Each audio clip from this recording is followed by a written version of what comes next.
Good morning, everyone. Thank you very much for asking me to come along today. I was actually on the board of the Sunderland bid in the time at Sunderland, so I know quite a lot about how a bid works and what it can deliver for the town centre, and how working with the local sports club can benefit both parties or all parties. Hopefully, as I say, this is a short presentation, and if you like, a little, I suppose, light relief, for want of a better word. And also a pretty gratuitous opportunity for us to watch a little bit of rugby. So hopefully this works.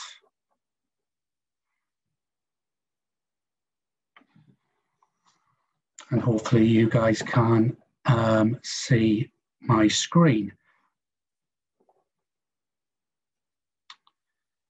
So I suppose we've all taken some hits over the last 18 months, none more so than this one here.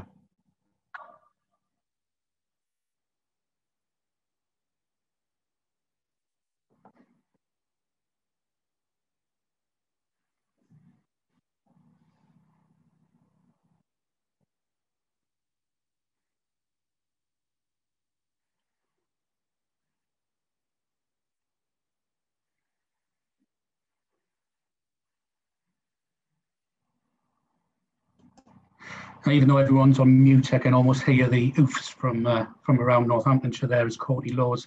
It's Owen Farrell, and I'm sure we've all felt a little bit like Owen Farrell in the last 18 months.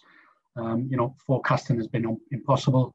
Every plan has gone out of the window, and the Saints' 5-year master plan did not include one of those years being completely decimated. And I'm sure many of you have felt the same way. But what do you do when you've been knocked down?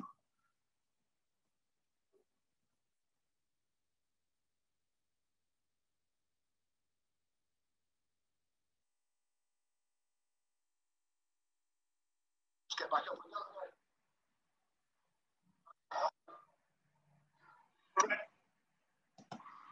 go. I suppose get back up and go again could be a mantra for 2021. Obviously, with ourselves in the retail and hospitality industry that have been particularly hit very hard by the COVID pandemic, changes all the time. No matter how many hits we take, you've got to recover, whether it's Scotch eggs for substantial meals, a rule of 6, the same household, the hand sanitizer, social distance and face masks, all changes which come at almost no notice. But we have to focus on what we can do and not what we can't. Saints are lucky to have a great foundation to build on of 5,000 season ticket holders already renewed for 21-22. Now that number is down from 8,000, and there's no guarantee that we'll be able to win them back. But we have to keep marketing and keep trying to promote to those guys.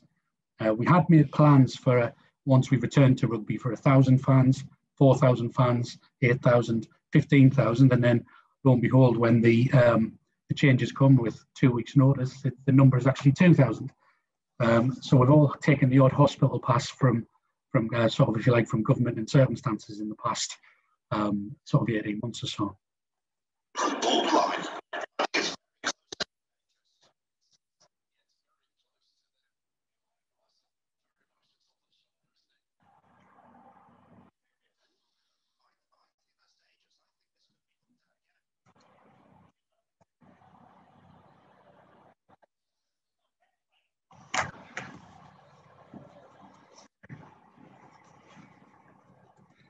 So we've all been on the back of some hospital passes, and I'm sure Fraser Dingwall won't thank Piers Francis for that high looping pass, which is known as a hospital pass in rugby, and I think you can kind of see why. So what's next? More restrictions, rolling lockdowns.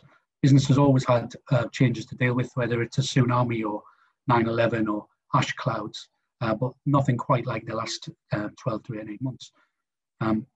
Every hospital pass or every change of directions, we just have to react with it. Brexit, we've hardly touched on really, other than I suppose the main consequence of Brexit at the moment seems to be that we'll probably get our vaccines a little bit quicker, but I'm sure businesses are feeling issues with imports, global events, the change of president in America. Who knows what that will actually happen? I'm sure no one here is a huge, I suppose, advocate of Donald Trump, the man. But who knows what a change on the other side of the the Atlantic might have an impact on us. Variations to the COVID, and then of course we've got the budget and autumn statement. I mean, I think we're all hoping for positive news from the government, and which I'm sure we will get. But who knows? At some point, we do have to start paying back this money, as both businesses and as a government. So we are hoping for some positive news in the short term, but there will no doubt be some more trying news by the time the end of our bid process comes to an end. But sometimes we just need to be creative to move forward.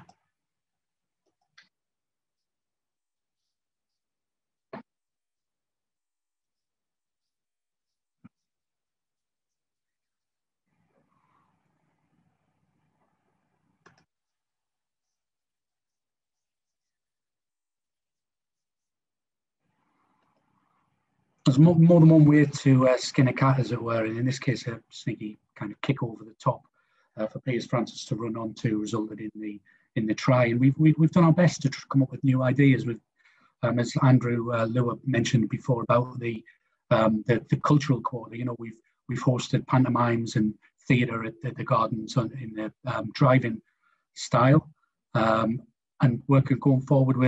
Is this a new opportunity for us? We've never really considered drive-ins before, other than we have done one, if you like, large screen cinema. But is this COVID idea potentially a new income for the future? And what new opportunities might exist? And what have we learned from COVID? You know, we've already got sadly we had to cancel a fireworks display, but why wouldn't we do a drive-in fireworks next year? And as we've already alluded to earlier on in some of the other speeches, the digital offerings, which many in our industry see as a threat, could also potentially be an opportunity. Will someone who's maybe tuned into their local pub's quiz night from Australia, will they continue to do that even after lockdown? Who knows? But is there also an opportunity potentially for people in the bid area to as has again been alluded to, for smaller units, smaller shops, smaller areas? Could you outsource your accounts and rent out some different space? Could your accountants work from home, as again has been talked about already in the speeches today? But sometimes you just need to be relentless. Attacking platform of the match so far. For the Saints, a catch from Moon. Look at the bodies getting involved here. They're coming from all angles. Can they pan it over? I think they score. And they've got it.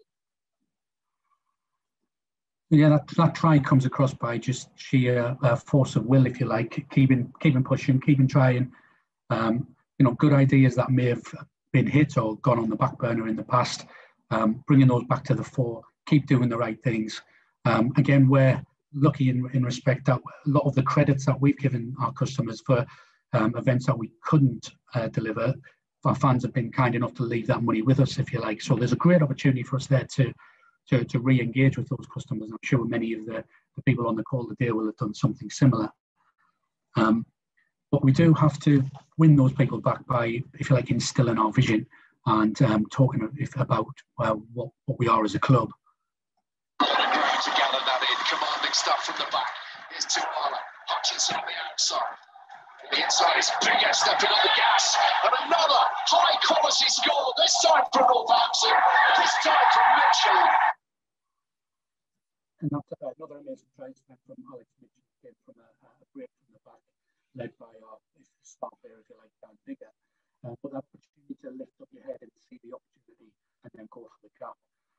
You know, we signed 19 of our first team players on long-term deals to protect our mid-term in the middle of lockdown. We resisted the temptation for widespread redundancies, and while we did furlough some staff and make some redundancies, again we resisted the temptation to furlough all of our client-facing staff so that we could keep up the conversation with our customers, leave us in the best possible position to bounce back better. Because again, like a few people have said earlier, we believe there is a pent-up demand out there, and if we do want to be one of the top clubs in Europe, we need to capitalise on that pent-up demand and also get back to our 5-year master plan as quickly as possible. Remember the aim and consider the best way to go about delivering on that aim. but sometimes you do have to see the bigger picture.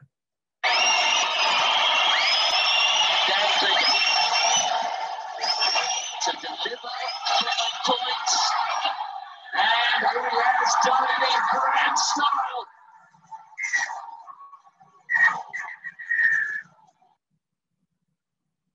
Obviously, a great opportunity to use a pun on the name bigger, but also, while it is Dan Bigger scoring the winning try there, the whole team of people goes towards putting him in that position, where in the last kick of the game, he's enabled to win the game for the Saints.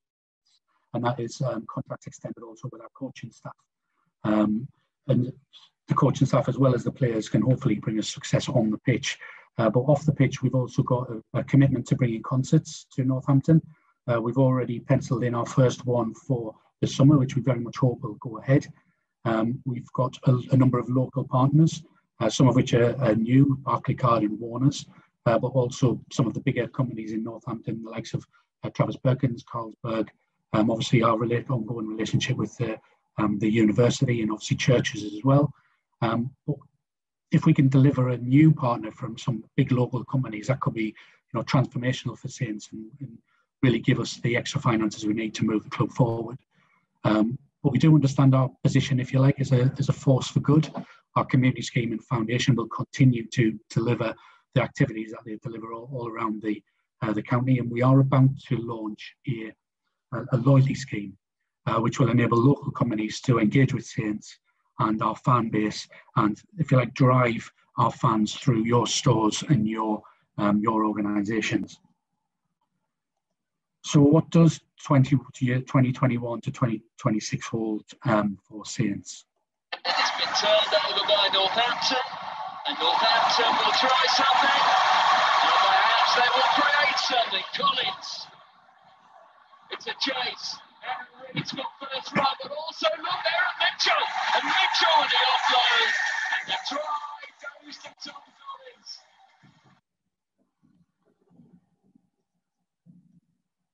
It has been turned over by Northampton. Was any excuse to show that try, but that try is actually scored by Tom Collins, who came up through the ranks at the Saints. His father and grandfather actually played for the Gobblers for Northampton Town, and he was at the Northampton Academy, Northampton Town Academy. But then he came through our academy, made it all the way through to the first team, and obviously that investment in that time and effort, you don't really know when you set out on that journey whether Tom will ever make it into the first team and become the fantastic player that he has become.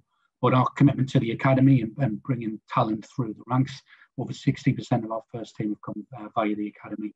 Our coaching staff investment to deliver exciting rugby, getting back to our master plan development as soon as possible, and I suppose get back to being a profitable and secure rugby club as soon as possible. But I suppose in short, our plan for 21 through to 26 is to deliver a winning team on the pitch and a secure and profitable club for the people of Northampton and Northamptonshire off the pitch. So hopefully I'll get an opportunity to meet all of you soon enough, and obviously if anyone wants to reach out and make contact, then please do. Very much looking forward to seeing you in person soon. So thanks very much, Ian. Pass back to you.